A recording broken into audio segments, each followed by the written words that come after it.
Friday Transportation Seminar at Portland State University. My name is Leming Wang. I'm co-hosting the seminar with Dr. Miguel Figliazzi this term. And today we will have our third and last report or student presentation from the TRB conference. And we have Patrick Singleton and Wei Shi from the engineering program and urban study program, respectively.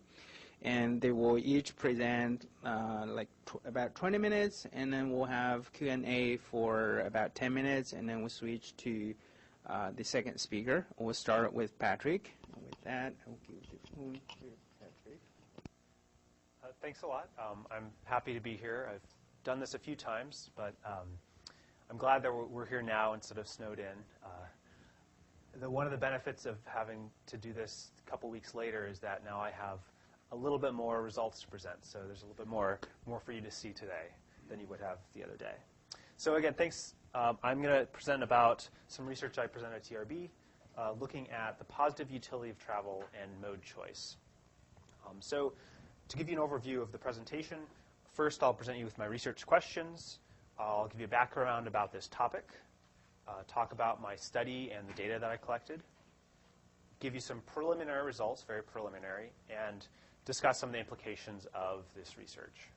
And to give you a hint, self-driving cars may be involved with some of these implications. All right, so I have a couple of research questions. One, what is the positive utility of travel? So what is this concept? And I'll describe it in more detail, present you with some of the results of a literature review that I did.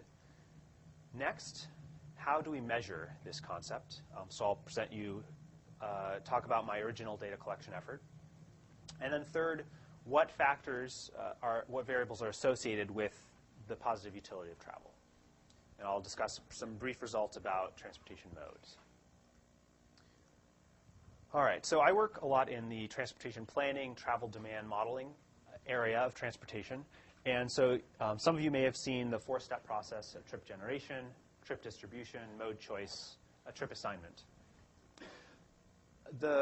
Some of the fundamental theories behind our analysis methods for transportation are that travel demand, we assume, is derived from the demand for activities. So we travel because we want to go places to do things. And so this underlies a lot of our analysis procedures. As a result, we also think that travel time is a disutility, something that we should be minimized. If we had the choice between A and B, we'd like to go as fast as possible or as cheaply as possible or with least effort. So that's travel as a disutility. But today I'm talking about travel as a positive utility. So let's talk about utility and what that means. So from an economic perspective, utility is some value that's associated with a decision that satisfies our preferences. So typically it's a consumption decision. And so in this case, we're consuming travel to go somewhere. From a psychological perspective, however, utility has a lot more of an association with the fundamental motivations for doing something. So it's associated with pleasure, happiness, well-being, satisfaction, or fulfillment. And now that we're talking about motivations, the psychological literature distinguishes between a couple types of motivations. So particularly important for this analysis, extrinsic versus intrinsic motivations. So extrinsic are those, you're doing something as a means to an end. We're traveling to go somewhere. Intrinsic motivations are central to the doing of the activity itself. So, for example, reading a novel, you find enjoyment from that. There have been a couple scholars who've started to recently criticize these assumptions about the derived demand of travel and travel time as a complete disutility. And they have come up with this concept called the positive utility of travel. And I'm describing this as any benefits that accrue to a traveler through the act of traveling. And so you could just think of this as the benefits of traveling in general. So the people who came up with this concept or coined the phrase, Pat McTiernan and Ilan Solomon, had a paper in 2001 where they described the affinity for travel that people might have. And it's composed of three components. The first are destination activities. And these are the things that we do at our destinations. So we're traveling as a means to a productive end, going somewhere. We go to work to gain wages. We go to school to learn and gain knowledge. we go to the grocery store to purchase food to sustain ourselves. This is typically what we think about as the derived demand of travel, and so I'm not going to focus on this aspect in this analysis. The second component are what I'm calling travel activities. You can also think about this as travel-based multitasking. So these are the things that we're doing while we're traveling. So maybe we're reading the newspaper while on the train or the bus. Maybe we're listening to music while we drive. Maybe, particularly for walking and biking, we may be getting physical activity or exercise while we're traveling. So I like to think about this as travel is really the setting for doing these other sorts of activities that presumably benefit us. And the third category are what I'm calling travel experiences. So the more experiential aspects of the journey. So traveling can, help provide us with positive emotions. So feeling, happy or sad, or in a negative sense, or feeling excited by, let's say, seeing the first snowflake of winter. Although I'm sure we're all probably tired of snow by this point. Travel can also express some higher-level sensations or symbolism or fulfillment from the travel experience. So, for example, maybe you drive a sports car to feel powerful or in control, or to get a sense of belongingness with nature, or maybe you choose to ride your bike or ride the bus to express some sort of environmental values that you hold. So these are the kinds of examples that we can see here. So these are the three categories of positive utility of travel: destination activities, travel activities, and the travel experiences. So now I'd like to turn to the study that I conducted. I had a couple different objectives. So the first was to see if we can measure these sorts of issues with respect to travel. Second, can we associate any attributes of the traveler, so their demographic characteristics, their socioeconomic characteristics, maybe even some of their attitudes or their personality or lifestyle characteristics? Or can we associate some attributes of the trip itself or the mode that they're choosing? And that's what I'll present today. The ultimate goal of my study is to examine if these factors have any influence on travel behavior, and specifically commute mode choice. And that work is ongoing. But to do this, I conducted an original data collection, and I'll be performing a number of different kinds of data analyses today. Just going to present you some descriptive statistics. Many of these analyses are ongoing. All right, so as I mentioned, I conducted a survey, and I reached out and got access to commuters in the Portland region, so people who traveled from home to work. And I asked about the most recent home-to-work trip. And this was an online questionnaire. I asked a number of different questions. So what did you do while you were commuting? How did you feel? Other attributes of the traveler, attributes of the commute, travel time, destinations, that sort of thing. Some of their attitudes as well about transportation, about multitasking, other sorts of things. Overall, the survey took about 30 minutes to complete, which, if you're familiar with these questionnaire surveys, that's a rather long time. So I had to offer some incentives. I offered a chance to win some gift cards in a drawing. The survey was open from October to December of 2016, and I got 650 to 700 responses. Here's the mode breakdown for commute mode choice. About half of my respondents drove to work. About 30% rode the bus or took the train. 16% biked, and 4% walked. So just keep in mind, the walk mode share is a little small sample size. So just keep that in mind when you see these results. Compared to the regional commute mode shares, I'm definitely oversampled non-auto commuters, but that was partly by design. I wanted enough of a sample of the non-auto users so I can tease out some of the sensitivities with mode choice in my analysis. Here's a map showing all of the locations of the home locations of my respondents. So you'll see there's definitely some concentration in the city of Portland. That's also where some of the highest population densities are. But I'm capturing a lot of other respondents throughout the region, including in a lot of the suburban areas. And if you look at the workplace locations of my sample, you'll note the high concentration of jobs in the city center, downtown and central city of Portland. But I'm also getting several responses from some industrial areas like Swan Island, some near the airport, some concentrations in, let's say, Tigard, for example, and then some of the high-tech workforce in Washington County. So I think it's a reasonably good approximation of a variety of commuting experiences throughout the region. All right, now let me present some preliminary results. And just to give you a highlight of what you're going to see, to answer my question, can we measure a positive utility of travel? I think the answer is going to be yes. And I'll present this in a number of ways, through travel-based multitasking and through results from travel experiences and overall well-being. And just today, I'll talk about commute mode as a factor, a potential factor in the positive utility of travel. So I'll show that it appears that walking and biking commutes tend to be rated more positively. All right, so let's first turn to travel multitasking. I asked an overall question: how useful was your commute to you, on a scale from very useful to very wasted? And it appears that overwhelmingly, people who walked and biked found their commutes to be useful, whereas only about 25% of those who drove thought their commutes was a useful experience. So let's look at that in a little more detail. I also asked people to report or select from a list of different activities that they could have conducted while traveling.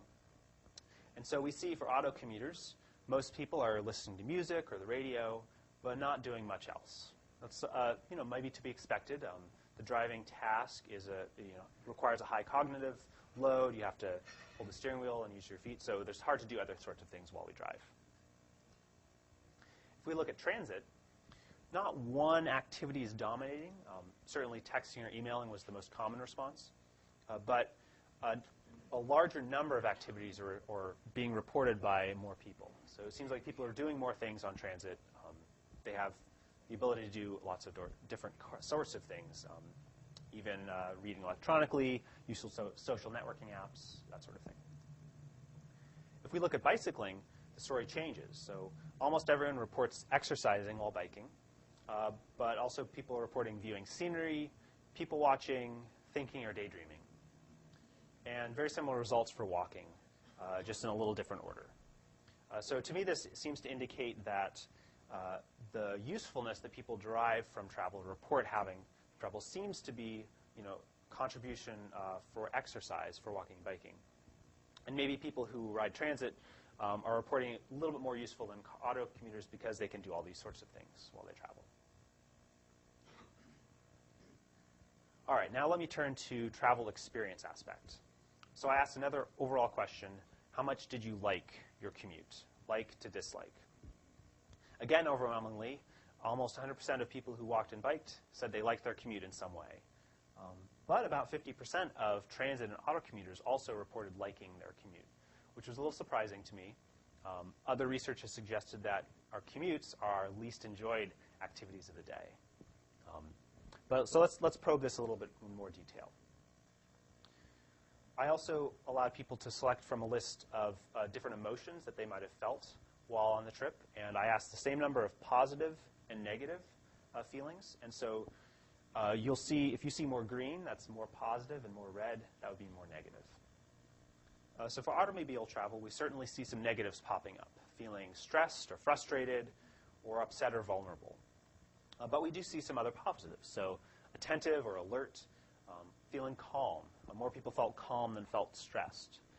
So this might explain some of the less positive aspects of automobile commuting. If we look at transit, we see a lot of similar things, although the negatives are reported less frequently. And we see this calm being 74% of people felt calm while they rode transit. Here's a big difference. For bicycling, there's only one negative that pops into the top 10. That's feeling vulnerable. That might be due to having to share the road with higher speed, higher mass vehicles. But overwhelmingly, it seems positive. So we're seeing things like feeling active, alert, strong, inspired, or proud. And then with walking, some of the same things: strong, calm, active. But again, overwhelmingly, the top 10 reported emotions were positive. All right, I also asked some questions about overall well-being. And again, this was selecting from a long list. They're not necessarily positive or negative. I'm assuming that these are all some sort of benefit if you chose them. For automobile travel, the top 3 listed were feelings of independence, or feeling in control, or feeling free, or commuting by automobile travel allowed me to express my freedom or feel free. So this is interesting, I think, showing that people who commute by automobile tend to view it as something that they have a lot of control over. I can choose what time, what route, when I want to leave. We see a very different story with transit commuters, where for them it seems to be a routine. Commuting by transit provides them a buffer between their home life and their work responsibilities, or it helps express some sort of environmental values. If we look at bicycling, we see a lot more of these choices were selected. The top 2, of course, were about physical or mental health. It's not surprising. But we also see some of these other things that we saw with transit and auto commuters. So feeling like this is a buffer, expressing environmental values, feeling free or independent. So it's interesting, I think, that bicycling seems to perhaps be able to attract or provide some of these sensations that you also get when you're riding transit or driving. So feeling independent or in control, or the environmental values piece. So bicycling may be in this nice sweet spot where it's providing physical, mental health benefits, but also attracting some of these other aspects that people might value. And then with walking, we see some of the same things with an emphasis on these physical health, mental health benefits, stress relief, that sort of thing. All right, so these are just my summary of what we just saw. The positive utility of travel, I assert that it exists and it can be measured. So that's not as trivial as it might sound. There's been not very much research on this topic. Maybe just in the last 10 years, we've seen some studies. I know Oliver Smith's done some work in this area. And I think if we come up with some common or standardized measures of this concept, that's really useful for further research and for maybe helping to potentially in the long time in the future take some of these aspects and put them into some of the travel demand models or the planning tools that we use. All right, so the positive utility of travel appears to be stronger for walking and biking, perhaps because people seem to value the exercise benefits that we get, or some of these more mental health benefits of physical activity. It may be more moderate for public transit because people can relax, treat it as a buffer from their home to work, or their ability to multitask, do many things while they're riding transit. And it appears to be weaker for automobile travel because it's harder to do things while you drive, and perhaps due to some effects of congestion that might be providing some of these negative emotions. All right. And again, I just want to highlight these are preliminary findings. I'm in the process of doing more sophisticated statistical controlling and developing models that represent all of these things. But I think these are some of the key highlights from the preliminary descriptive analysis. All right, let's turn to implications.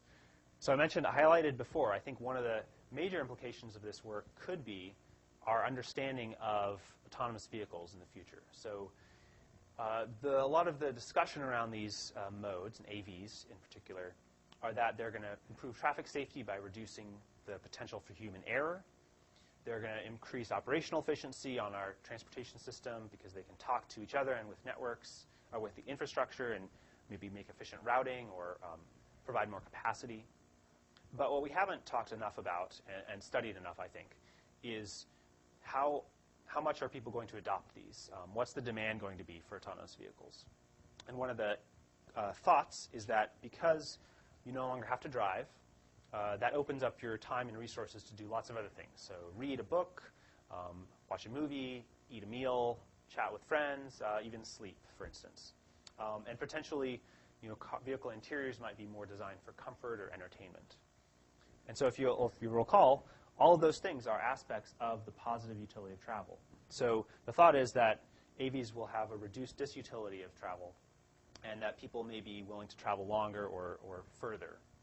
And so what I'm trying to position this work as doing is contributing to, if we can measure or come up with some value of how much people like or enjoy or find productive value in things they do while they travel and the things they feel while they travel, maybe that can give us a better guess. No, definitely not a perfect guess by any means, but a better guess at what the demand for autonomous vehicles might be. I think there are other implications. So better understanding factors that influence mode choice, for instance. And then also improving the quality of service of different transportation modes, especially as cities implement policies that encourage non-auto use. So for instance, a transit provider might encourage multitasking by providing Wi-Fi or charging stations in their vehicles. Or they might improve the travel experience by having more comfortable seating or reduced crowding. And as a bicycling example, you can improve the biking experience by perhaps installing protected bike lanes. Maybe you can ride side by side and have a conversation with someone, or it makes feelings of comfort or satisfaction greater. And so those are just some of the examples I can think of. So with that, I'll be happy to take some questions. I want to thank my sponsors for the research, the National Institute of Transportation Communities here at Portland State University, and the Dwight David Eisenhower Fellowship Program of the US DOT. So thanks a lot for listening, and happy to take some questions.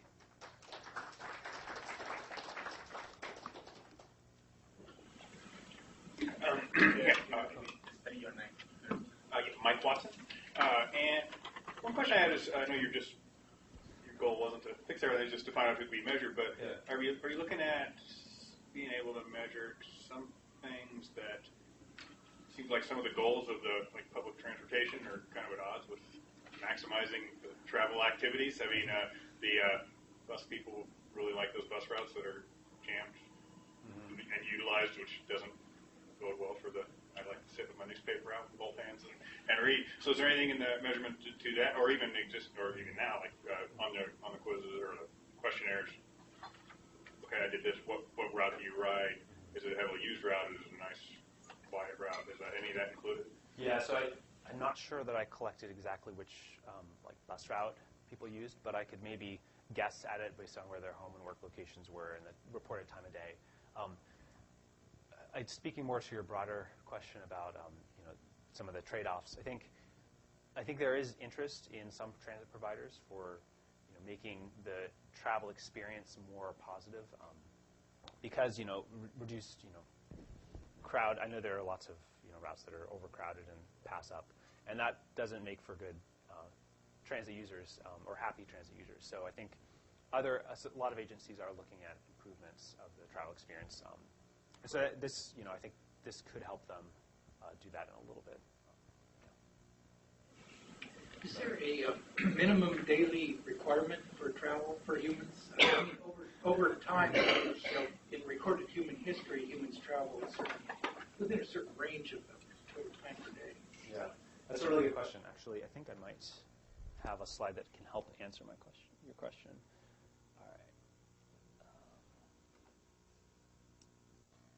So I asked, how satisfied would you be with different commute travel times?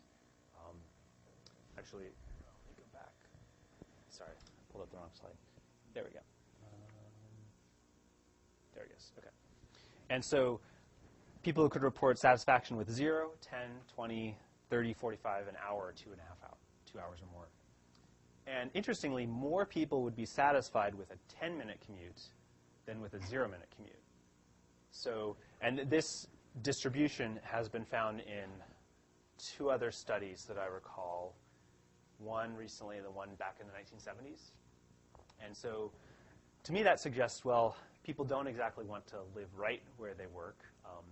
They want some transition time. And so maybe this could be a source of some of the studies that show, our aggregate levels of commuting tend to be about 30 minutes one way per day on average. Does that sound good? Yeah. Steve Young.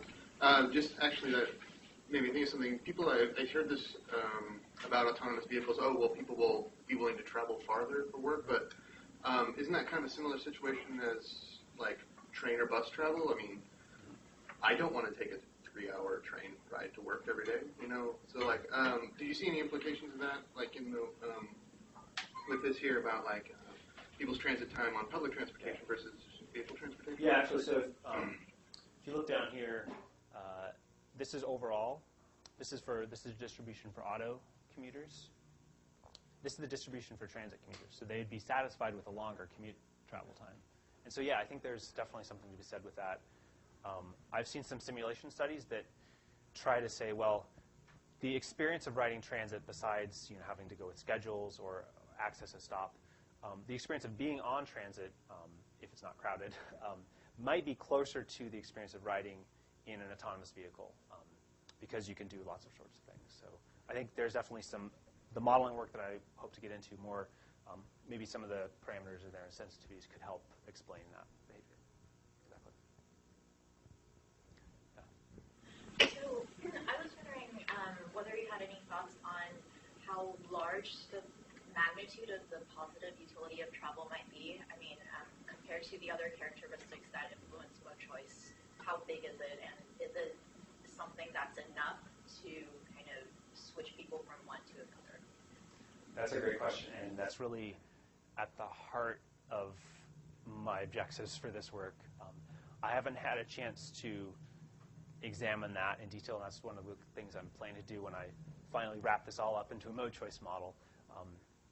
My guess, though, is that it may have a role, but a very minor role. So it may, compared to, let's say, the typical ones of travel time and cost, it may be, I don't know, just throwing out a rough number, 10% perhaps of those factors. But that's something I haven't had a chance to look into yet. Thanks.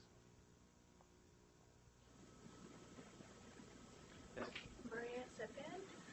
I'm really curious in the survey and how those emotions were selected and how the results may be different if this was conducted in a much more like low-income community with several like races involved, and how other emotions might be more tied to some of these groups. Were they also given another emotion to express? That's a really, really good question. So I selected, half of the emotions that I selected were from a common standard psychological scale, the short version of the positive and negative affect scale. I selected the other half of the emotions from based on a review of the literature and what people have associated with travel in previous studies. And so there were, I think, a total of 20 to 25 emotions I selected. So relatively limited, and I didn't have another category. So I think that it's definitely a limitation of this work. I'll have to say also that my sample was more heavily weighted on the higher income populations. So that's another limitation. It might not be applicable to other populations.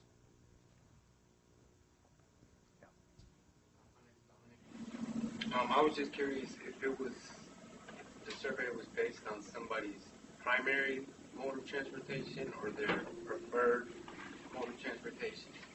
Because, like, I would prefer to take the bus more, get a chance to read and stuff like that, pay less for parking, but sometimes I just don't have the time to do it. Yeah. Well, he said most recent trip. So that's a good question. Most recent. No, that's a really good question. So I asked the detailed questions about their most recent commute trip. So usually it was that morning or the day before. I also asked questions about your typical commute mode. So sometimes people have done different things or take different modes during the day, different days of the week. But I didn't ask about what would you prefer. So I think that's a really good question. I'll maybe try to ask that on my next survey. Thanks. No more questions for Patrick. Let's thank Patrick again.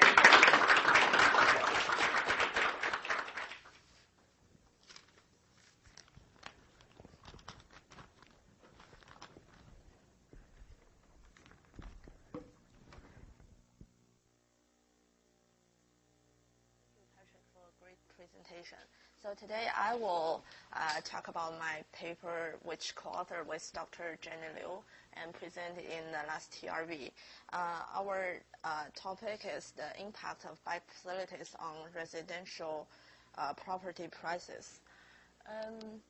So why we come about this topic? So first, there are a lot of street improvements and transportation infrastructure upgrade projects conducted in multiple cities across the country. The transportation planners aims to use this kind of tools to increase the mobilities for bicyclists and pedestrians. However, there are few empirical evidences to support this kind of impacts or benefits of the bicycle infrastructures. So we want to learn about their impacts. And why we come about the property price? It's because in urban economics, the property price usually represent an indicator to show the consumer's preference towards certain amenities. In our case, it's the bicycle infrastructure. So we want to use the property value to study the impact of bicycle facilities. Specifically, our research question is, the first is, what is the value of the bicycle facilities? It's to say to what extent the people will prefer this kind of bicycle facilities. And if so, how do the bicycle facility access, which is measured by previous studies, or even the bicycle network will impact the property value. So we introduced the bicycle network concept is because more and more arguments talk about it's not only the access, but the whole network will influence its value. So we want to measure the different components of facilities on the impacts of property price. So one thing I want to clarify before I talk about the detailed analysis and results is the study will only include the advanced bike facility, which in context of Portland, there are three types, which are the cycle tracks, buffered bike lanes, and bike boulevards. So cycle track, also called separate bike lane, which there is physical separation, separate the bicyclist and motorized vehicles. One of the example is the Broadway near PSU, where there is a parking lane to separate the bicyclist and the motorized vehicles. So the second type we include is called buffered bike lane. Although it doesn't have the physical separation, but it creates some buffers, some shy distance between the cyclist and motorized vehicles to make the bicyclist more visible or safer to bike there.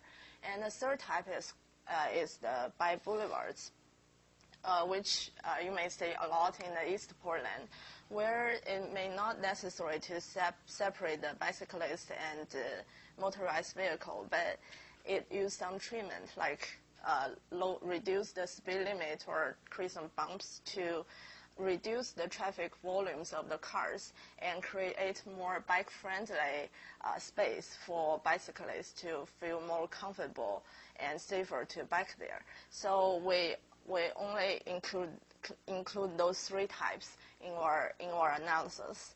So giving all the background, I will introduce the detailed study. The method we use for analysis the impact of bicyclists on property value is called hedonic price model.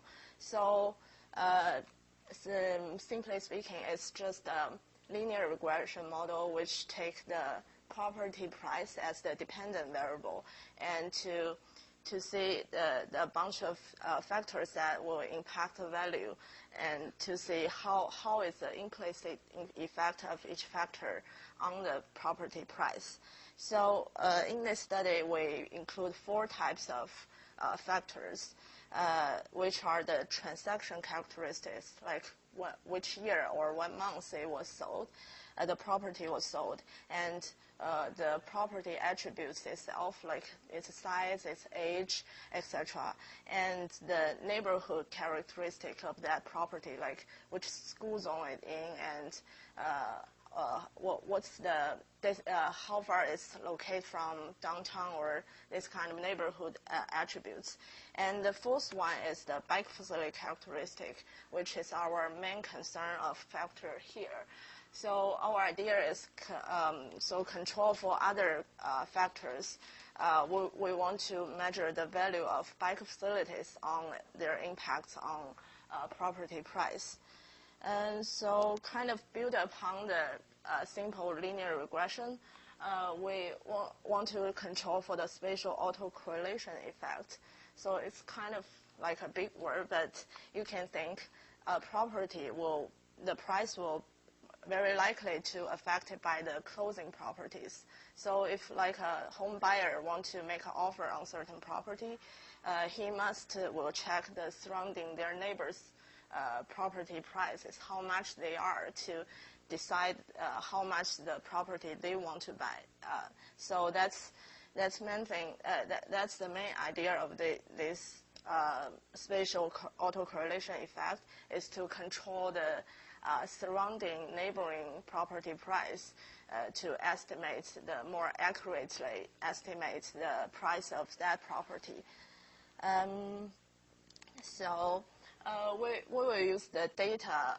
The data we use is the Multnomah County residential property tax roll sales data between 2010 and 2013. So in total, there are 17,000 single-family homes and almost 3,000 multifamily homes included. So the right two figures are the distribution of the properties in our study. So the top one is the single-family homes, and the lower one is the multifamily homes.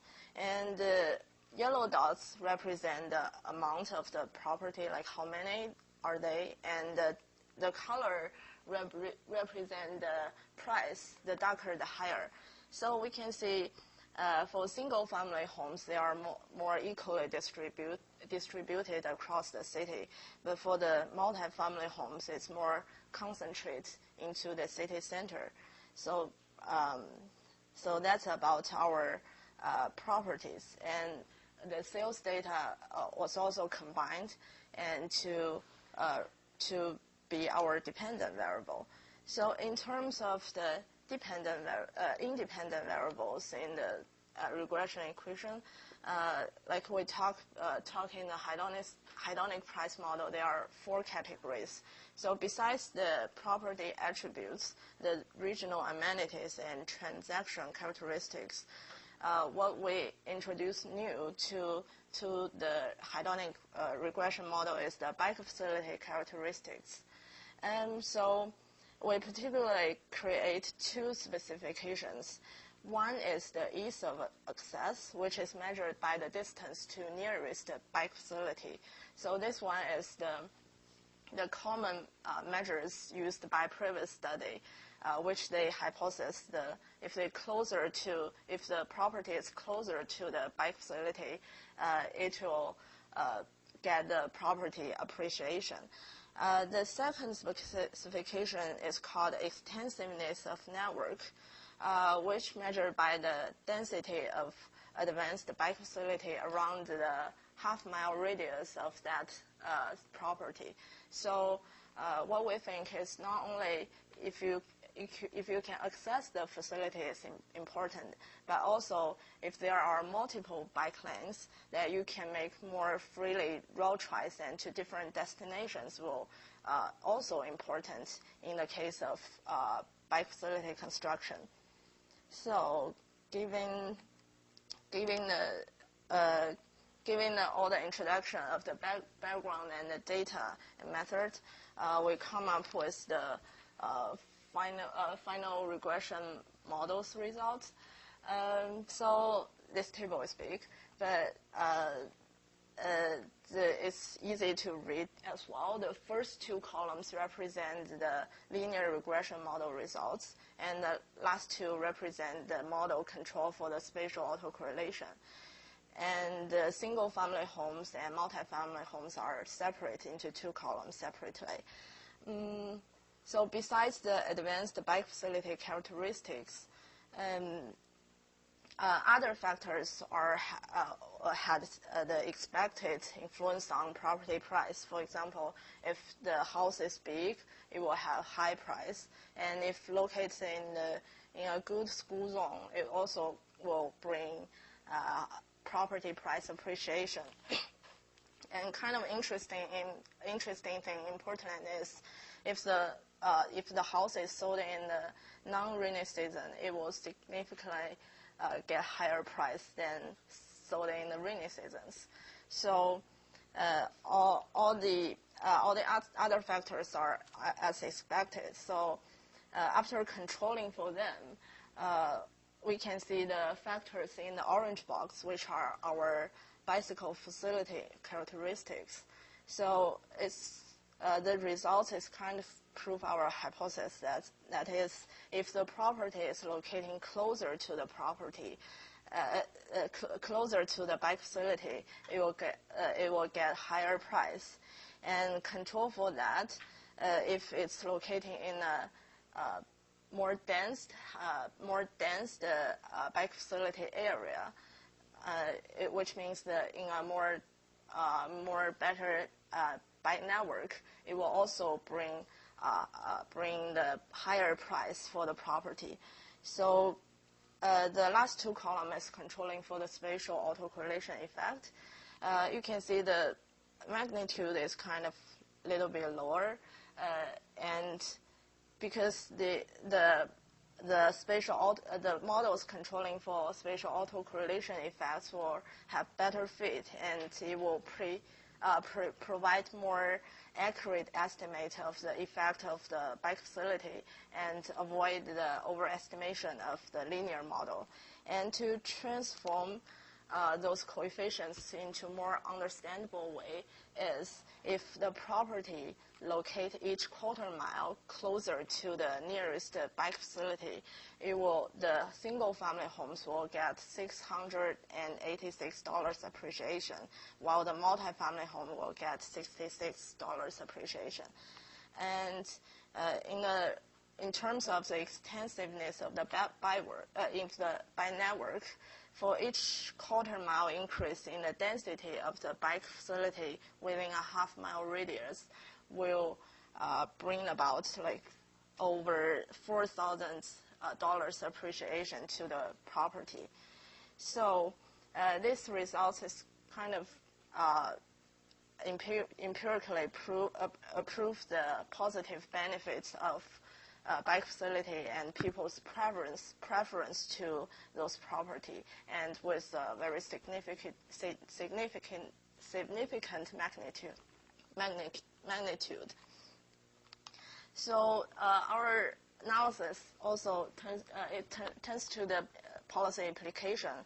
Our results and models also can help the city or government to decide their resource allocation and decision making. For example, as you may know, the city has proposed the Green Loop project, which is a high-quality bike infrastructure around downtown Portland. So according to our model, there will be about over 12,000 households will be impacted, and it will bring about 1% to 8% to those properties appreciation. So the cities can further use, other cities can use these model results to do the further cost-benefit analysis or some another analysis for future infrastructure construction. So giving all the analysis here comes to our conclusion. So according to our analysis, there is a strong and persistent preference towards high-quality bike facility. And both of our measures, the ease of access and extensive of bike network, will all positively and significantly impact the property value. The ease of access is kind of results is kind of consistent with previous studies, but what's newly found is the bike facility network is also very important. And in addition, we use the spatial autocorrelation effect to better accurately estimate and prevent the overestimate of the coefficients, and to get a more accurate estimation results. And so there are also some research limitation of this study. So first, the result doesn't not necessarily infer the causal relationship. It's not because we build the bike facility will cause the price increase. So further time series analysis are encouraged to further test the causal relationship. And also because our study only look at the advanced bike facility, so further research can expand to like other types of facility like off-street trails or on-street bike lane to comprehensively look at people's preference towards different types of facility. And at last, this study is only a Portland-based study. So maybe the super prop bicycle culture will influence the results. So it's encouraged to done these results across multiple urban areas to validate our methodology and results. So yeah, that's all for the presentation, and thank you for our partners and collaborators. And also, this paper will be published in the forthcoming transportation research report. And if you are interested in the details, you can check it there. And thank you for your listening. Okay. Jacob Milligan. And I'm sorry if I missed this. Did you say that was there a certain bicycle facility that was maybe found more in certain areas than others? Like if there was more buffered bike lanes in a certain area, was that corresponded with the higher property value than maybe a shared lane? Yeah, there are 3 types of facilities included in this study, and what we analysis is use the whole of them and didn't differentiate different types, but it's good to test the other types in the future. Yeah. Yes. Interesting. When I was looking at your table, I saw that maybe you can clarify this. The CBD variable had a negative coefficient. Oh, that's because it's measured the distance of the CBD. If it's further, it means if it's greater, it means it's further to downtown and will bring the negative impact. So it's the distance, it's not the proximity. So it's like the opposite way. Yeah. So in a way, and so the other thing is sometimes proximity to bike facilities is correlated with distance to downtown because. So is that how did you take into account the correlation between the variables, like potentially some variables like proximity to facilities with distance to dense areas or downtown? We didn't necessarily look at the interaction, but we think the distance to downtown represent its location of that property, and the distribution of bicycle network, which you can see, yeah, it's kind of not only concentrate. You can see the top figure. It's not only concentrated in downtown area. It's kind of spread into the whole city. Yeah. When you talk about doing a time series analysis, the better unravel there's a causal association. And does that mean, or how long do you need? How much span of time do you think you need to look at for that type of research? Oh, that's a good question. So for the time series, also the times of the effect is one thing to test, right? I have done some research on the construction of bike facilities impacts on business vitalities. So some current literature shows it might take 1 to 2 years to show the effect, but that's for the business. So for property values, we can also test that, but to use maybe what we need is to use a different data set to compare the same property like before and after the construction of bike facility to test the time intervals and the impact. Yeah. Does that answer the question? Okay. So this is purely anecdotal on my part, but I've noticed it seems like bike facilities are often correlated with other infrastructural improvements, either aesthetic or utilitarian. I was wondering if any of that, if you thought about looking at like whether there's green spaces highly correlated with bike network density, or whether there's other features of interest that occur more heavily in areas that have good bike network density that might also raise property values. So I was wondering basically what other variables did you maybe look at controlling for and decide were not that important, or would you consider controlling for in the future? Oh, so that's a good question. So you are concerned about other amenities maybe correlated with the bicycle projects. Yeah. So we want to control as much as available. For example, in the regional amenity categories of factors, we control for their location, the school quality, crime rate, and work score. So the thing that you mentioned about the green space, yes, it's an important factor too.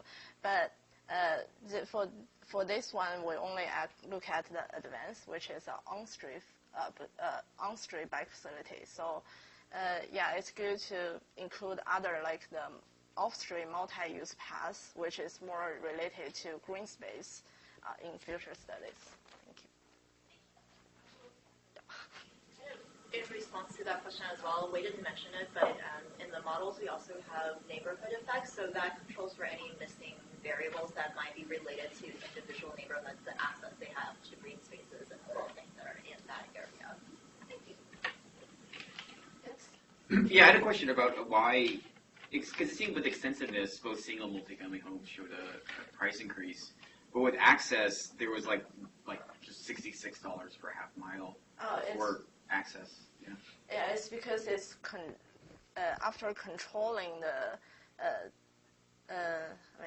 so you are thinking the 66 is too low. I just wondering why it's very low for just multifamily homes versus single-family homes when they both show like a big increase for extensiveness. Yeah, but you can see the extensiveness is much higher for the multifamily homes rather than the single-family homes. Yeah.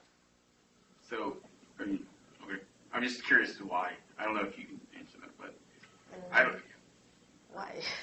Yeah, I don't know. It's just. Sorry. Sort of took me by surprise too that there's a tenfold increase in the value of the difference between the single family and multifamily, that access has a lot more. It's almost like it doesn't matter at all whether they have access or not. Yeah, if you can see from the regression model, actually the distance one for multifamily homes is not that significant. If you can see from the box, the numbers here, which is less significant, but I think it's more like represented in the network characters. It's like the network will capture more of the excess variable in it. Okay. Jared Henry? Yes. Do you have a theory why the coefficients for the distance to nearest bike facility increase, the magnitude increase when you control for autocorrelation, but the bike facility length actually decrease when you control for autocorrelation? You mean theoretically? Either theoretically or empirically. I'm not sure why it's moving at a different direction, right? So it increased when you control this access to bike facility almost double when you control for autocorrelation, and it almost reduced to a third for single family, of course. to the third, actually control for autocorrelation for the extensiveness of the candidate? That's a good question, and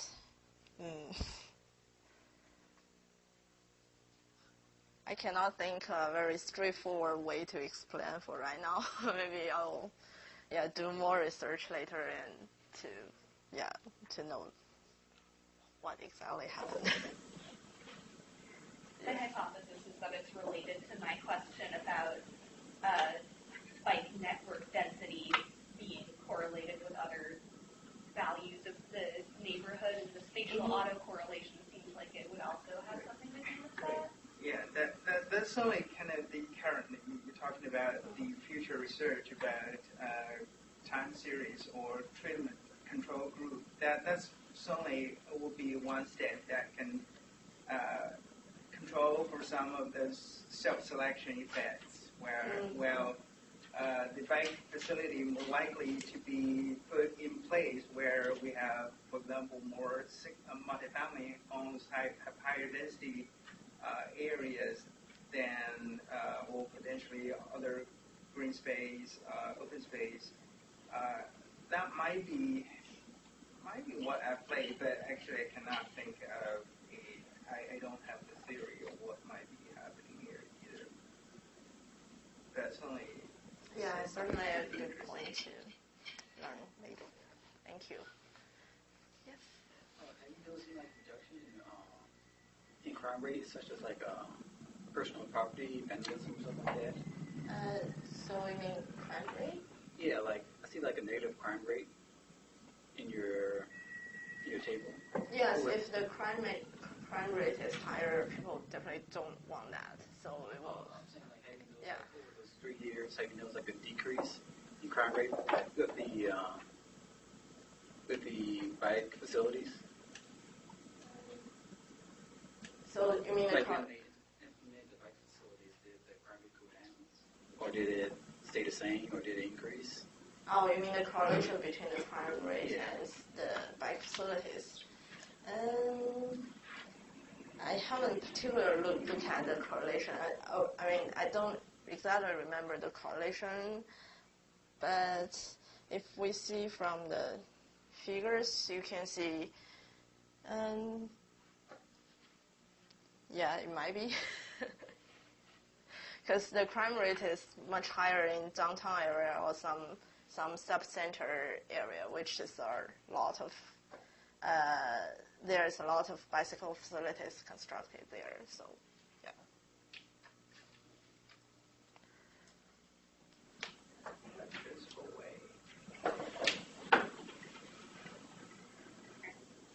Okay, I think if there's no more questions, we'll probably just segue again.